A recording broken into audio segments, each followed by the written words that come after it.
Hello friend, आप सबका स्वागत है एक्सीलेंट विजन टेक्निकल एकेडमी के ऑनलाइन चैनल पे। चलिए, आज मैं लेकर जो वीडियो आया हूँ ये हिंदी का वीडियो है।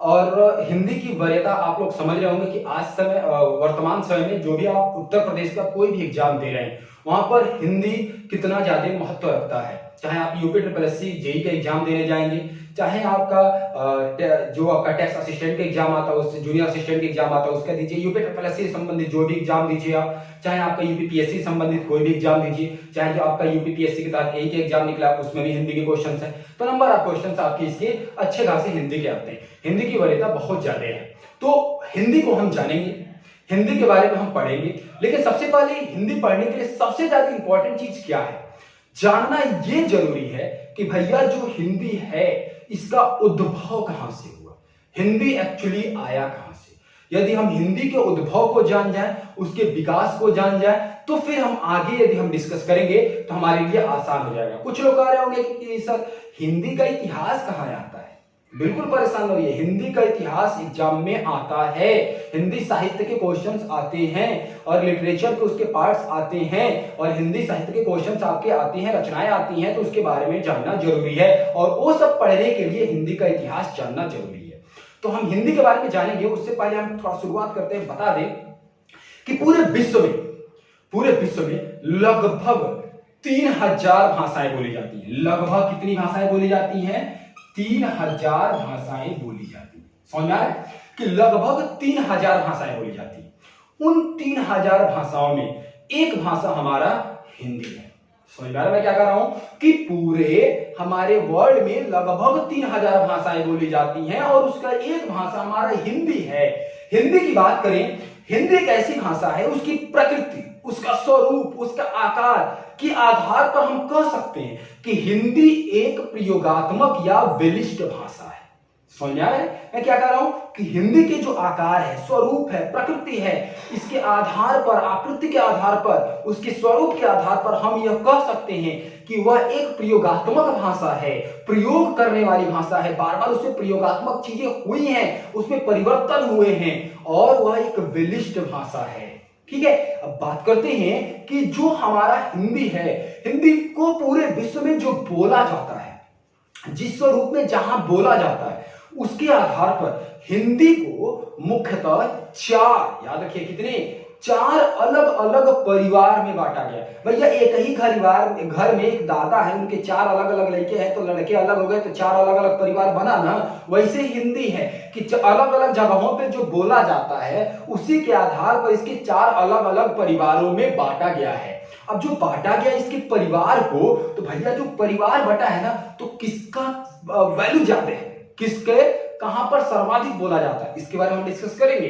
डिस्कस करते हैं कि 4 अलग अलग परिवारों में बांटा गया है। सबसे पहला सर्वाधिक बोला जाने वाला हिंदी वो आपका भारोपीय में आता है। भारोपीय को डिस्कस करें तो भारतीय, धन, यूरोपीय, ये मिलकर बना है। अब बात करते हैं इसका स्वरूप, इसकी शाखा की एक उपशाखा है। अब कहोगे भैया उपशाखा क्या है, तो उपशाखा है भारतीय धन आर्य। मतलब ये आर्य वही हैं जो आपके ईरान से आए थे। अब कुछ लोग कहेंगे सर हमने ईरान तो पढ़ा है लेकिन कुछ बुकों में हम लोगों ने अफगानिस्तान पढ़ा है, तो सही है।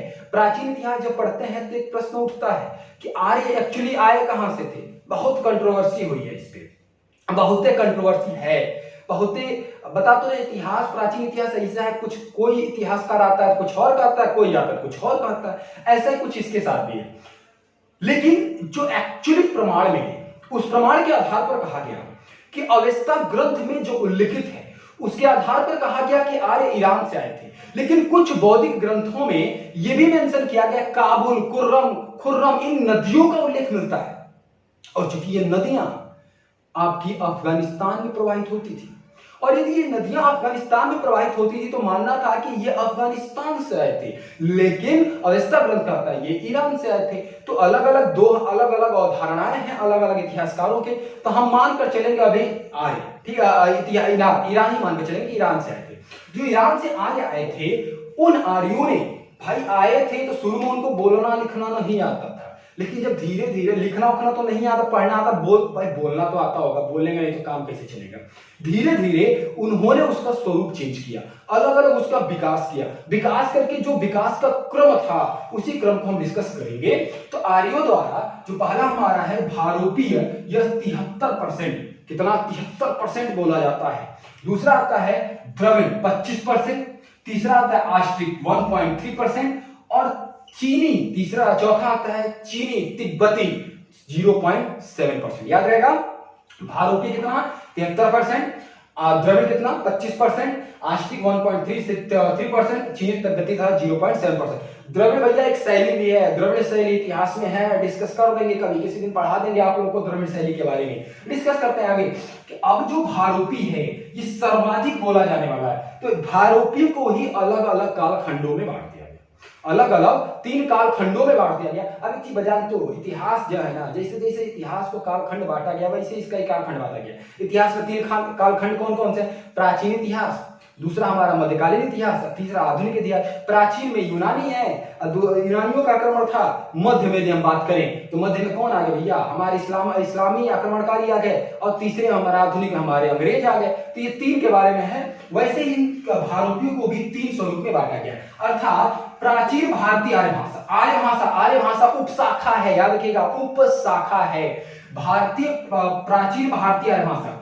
जो इसका टाइम पीरियड बांटा गया 1500 ईसा पूर्व से लेकर 500 ईसा पूर्व, याद रहेगा 1500 ईसा पूर्व से लेकर 500 ईसा पूर्व। और चूंकि इसकी एक रचना भी है, याद रखिएगा कि उस समय चूंकि लैंग्वेजेस कौन सा प्रयोग होता था, इस प्राचीन में आर्यों ने कौन सी भाषा प्रयोग किया था? तो वैदिक भाषा। भैया जितने भी वैदिक साहित्य हैं, हमारी भागवत गीता उठा लो, जितने रामचरितमानस उठा लो, जौने उठा लो, कौन जो वैदिक साहित्य थे वो किसमें लिखे हैं? या संस्कृत में लिखे हैं। तो उस समय जो सीधे लैंग्वेज एक मान लेते हैं वैदिक साहित्य, वैदिक रचनाएं थी, वैदिक लैंग्वेजेस का प्रयोग किया गया। दूसरा आता है मध्य भारतीय आर्य भाषा। मध्य भारतीय आर्य भाषा की बात करें तो यह 500 ईसा पूर्व से 1000 ईस्वी, 500 ईसा पूर्व से 1000 ईस्वी के मध्य आता है। इसमें 3 प्रमुखता आपके लैंग्वेज प्रयोग किए गए। कौन कौन से 3 प्रमुखता किया गया? पाली, प्राकृत और अपभ्रंश। पाली, प्राकृत और अपभ्रंश का प्रयोग किया गया। याद रहेगा, दिमाग में बैठा लेना, जैसे बैठा सकते हो। पाली, प्राकृत और अपभ्रंश 2 बार सुन लो, याद हो जाएगा भाई। अब बात करते हैं कि तीसरा आधुनिक भारतीय आर्य भाषा। तीसरा कौन सा है? आधुनिक भारतीय आर्य भाषा। यदि बात करें तो वर्तमान में जो स्वरूप है ना, 1000 ईसा पूर्व से अब तक का जो स्वरूप था, जो काल है, वो आधुनिक भारतीय आर्य भाषा का है, जिसमें आप लोग को जो हिंदी है ना, वर्तमान का जो हिंदी का स्वरूप, ये हिंदी, हिंदोत्तर मतलब हिंदी के बाद, हिंदी के बाद वाले में बांग्ला, और भी ढेर सारी भाषाएं हैं।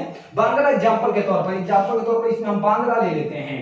बांग्ला, हिंदी, इन सब का स्वरूप किसमें आता है? आधुनिक भारतीय आर्य भाषा के अंतर्गत आता है। ठीक, बात करते हैं कि आधुनिक भारतीय आर्य भाषा को भी 3 कालखंडों में बांटा गया। याद रखिए कितने कालखंडों में? 3 कालखंडों में। और हमारे यहाँ जो भी इस समय रचनाएं हम पढ़ते हैं वो इसी के अंतर्गत पढ़ते हैं। याद रखिएगा, हम इसी के अंतर्गत ये सारी भाषाएं हम लोग वर्तमान में जो भी स्टडी करते हैं, जो भी पढ़ते हैं, इसी के अंतर्गत पढ़ते हैं। इसको भी 3 भागों में बांटा गया। कौन कौन सी? प्राचीन, मध्य और आधुनिक में। कौन कौन से बांटा गया?